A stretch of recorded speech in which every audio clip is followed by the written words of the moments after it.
2026లో ప్రస్తుతం 4 రాష్ట్రాల్లో అసెంబ్లీ ఎలక్షన్లు జరగబోతున్నాయి. అటు నార్త్ సైడ్ అస్సాం, వెస్ట్ బెంగాల్లో, ఇటు సౌత్ సైడ్ కేరళ, తమిళనాడులో ఈ అసెంబ్లీ ఎలక్షన్లు జరగబోతున్నాయి. సో ప్రస్తుతం ఈ నార్త్ సైడ్ అయితే 2 రాష్ట్రాల్లో వెస్ట్ బెంగాల్ కు సంబంధించిన ఎలక్షన్ల గురించి ప్రజలు చాలా అంటే చాలా ఇంట్రెస్ట్ గా చూస్తున్నారు.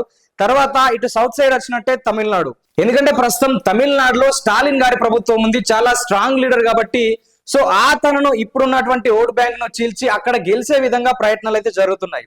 సో అయితే చాలా వరకు బీజేపీకి చెందినటువంటి నాయకులు ఈ దక్షిణాదిలో పాగా వేయడానికి అనేక ప్రయత్నాలు చేస్తున్నారు. అమిత్ షా కూడా ఇక్కడికి 2-3 సార్లు రావడం జరిగింది. బీజేపీకి చెందినటువంటి మోదీ గారు కూడా తమిళనాడు రావడం జరిగింది. దాంతో పాటు పవన్ కళ్యాణ్ కూడా ఇక్కడ రంగంలోకి దించబోతున్నారు. సో అయితే ఈ డిఎన్కే పార్టీకి చెందినటువంటి నాయకులు ఏమంటున్నారు అంటే, సో మామూలుగా ఈ బీజేపీ అనేది యాంటీ తమిళ్ చెందినటువంటి పార్టీ.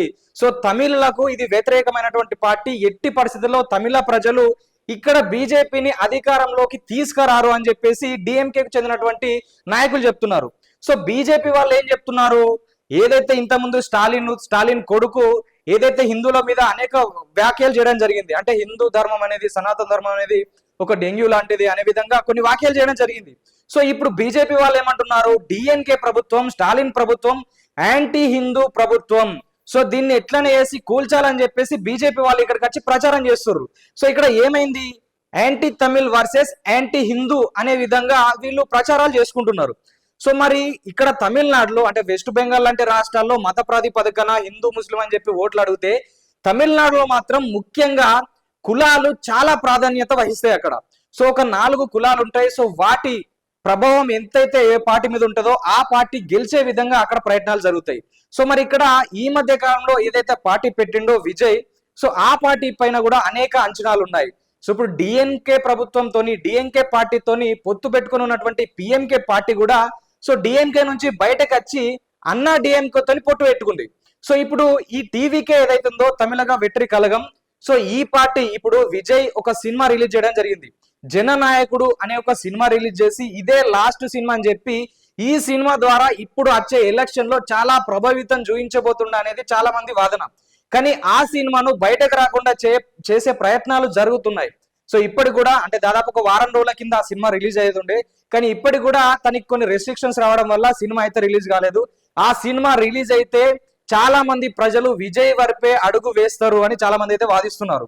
సో మరి ఈ విజయ్ ముందు పార్టీ స్థాపించినప్పుడు ఏం చెప్పిండంటే, నేను ఏదైతే బీజేపీ పార్టీ ఉందో దాని విధానాలకు వ్యతిరేకం అని చెప్పడం జరిగింది. పెరియార్ రామస్వామికి చెందినటువంటి తమిళనాడులో చాలా వరకు కుల రాజకీయాలు అనేది నడుస్తూ ఉంటాయి. సో ఎవరు ఏ కులాన్ని ఆకట్టుకునే విధంగా ప్రయత్నాలు చేస్తారు. సో మరి బీజేపీ ఏదైతే హిందుత్వ అజెండాను తీసుకెళ్తూ సో పవన్ కళ్యాణ్ కూడా ఇన్వాల్వ్ చేసే విధంగా అక్కడ ప్రయత్నాలు చేస్తుంది.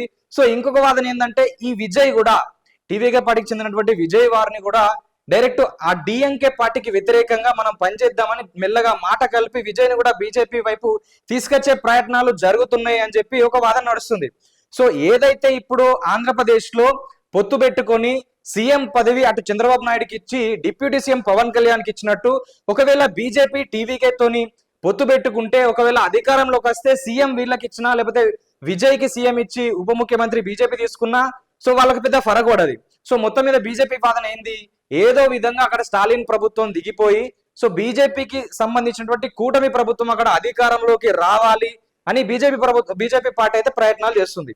ఎవరైతే పవర్ స్టార్ పవన్ కళ్యాణ్ తర్వాత సేమ్ అక్కడ తమిళనాడులో అదే స్థాయిలో అభిమానులు ఉన్నటువంటి విజయ్, సో ఇద్దరు అక్కడైతే ఈ రాజకీయాలను ఈ టైంలో శాసించబోతున్నారు అని చాలా మంది విమర్శకులు అయితే వాదిస్తున్నారు. సో మరి మీరేమనుకుంటున్నారు, తమిళనాడులో ఉన్నటువంటి రాజకీయ పరిస్థితులు ఎలా ఉన్నాయి? సో అక్కడ ప్రస్తుతం ఇప్పుడు జరగబోయే ఎలక్షన్ లో ఎవరు గెలిచే ఆస్కారం ఉంది, మీరేమనుకుంటున్నారో కామెంట్ రూపంలో తెలియజేయండి. మరొక వీడియోతో మీ ముందు ఉంటాం, చూస్తూనే ఉండండి ఆర్ తెలుగు.